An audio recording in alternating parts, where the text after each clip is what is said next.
Well, guys, seasons are changing. I mean, it is November. I don't know what day today is, but it's November something.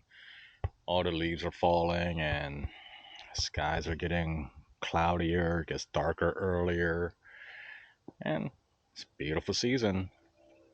But for motorcycle riders in East Coast, where I live in Maryland, this means most of us are putting our bikes up for winter and have to go fill her up, put premium gas, and put some kind of a winterizing solution in the gas tank so there's no rust, or it'll fight rust and moisture. So you can have a fresh season. It starts with an oil change and all that. I don't put my bike up for winter storage, but I do put um, Stay-Bill into the gas just so because I don't ride her very often during wintertime. If the temperature goes below freezing, I don't ride it. Um, to be honest, anything below 40 degrees, I don't ride this bike. Not because of the temperature, because I had a one bad experience with black ice. This was, oh my goodness, almost 20 years ago. But I slipped on ramp at 60 miles an hour, and I was on a crotch rocket. And I didn't wreck the bike, but it shook my heart pretty bad.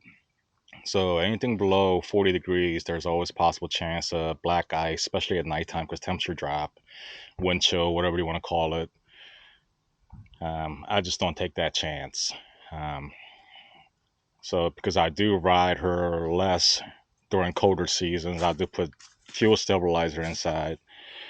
Um, well, while I was at the gas station, I met this young man who has Valkyrie. I don't know if that's a Kawasaki or I don't know who makes Valkyrie, but he gave me all these reasons why he didn't buy the Harley Davidson and chose the Valkyrie. And he said reliability was one of the key components because he didn't want his hard-earned money to go to waste by buying a Harley Davidson that had broken down, staying in a shop for weeks at a time. Um, well, that's his opinion, I guess. I don't know how much experience he got with the Harleys, but Harleys rarely break down to the point where you need to leave it in a shop for weeks at a time. You will have that problem typically with the older Harleys where the parts are a little bit more harder to get, but for the most part, stuff you can fix at the garage. If you're a little mechanically inclined, you can repair this bike and keep it on the road forever. I told him my reason for purchasing this bike because I said I want a cruiser that's one and only. I don't want to keep trading bikes up every year or every other year. Um, I mean, I didn't go into my health condition and all that stuff, but he was saying, Harleys are good to look at, but he didn't want to pay 10 grand on top of what his motorcycle purchase was. And he said he just couldn't justify the meaning just because it's a Harley Davidson. I said, I understand because I would have bought, Honda if it was up to me. But the problem with metric cruisers, once their parts are obsolete, they're obsolete. Aftermarket companies do not make their parts. Yeah, they make accessories, but they don't make engine parts. So oftentimes with metric cruisers, when they're done, they need motor parts. You have to buy a new donor bike, and hopefully that donor parts are in better condition than your broken part. You know, Harleys, you don't have to worry about that. You can still buy Evos, you can buy twin cams, you can buy Ironhead, go back and back and back, so on and so on. You can always find parts for these things, and that's one of the reasons why we went with Harley Davidson. Um, yeah, Heritage is great, but like I said in my previous video, the craftsmanship is not there anymore. Not for these modern ones. So from a distance, yeah, they have classy body lines. They look beautiful, but up close and personal, when you do a really close inspection, the body panels don't line up very well. At least with my bike, it does not. But much as I hate this bike, I love this bike. It's a love and hate relationship that I just can't decide. In one hand, do I love it more, or one hand, do I hate it more owning this thing? Um, but as sicker as I'm getting with my cancer, it's more and more I appreciate this bike because the gentleness of Harley Davidson is it's amazing. On a slow speed maneuvering, this thing is on rail, and I can't believe I'm saying that this behemoth of a bike, so heavy yet so nimble in tight corners, and you can make some sharp turns with this. Um, I mean, not as sharp as dirt bikes could, but bike this size, you wouldn't believe this thing can make a U-turn in 16 and a half foot. You know, I can't do it. I'm still doing 18-foot U-turns, but some professionals, they can go down 16 and a half, if not a little bit faster.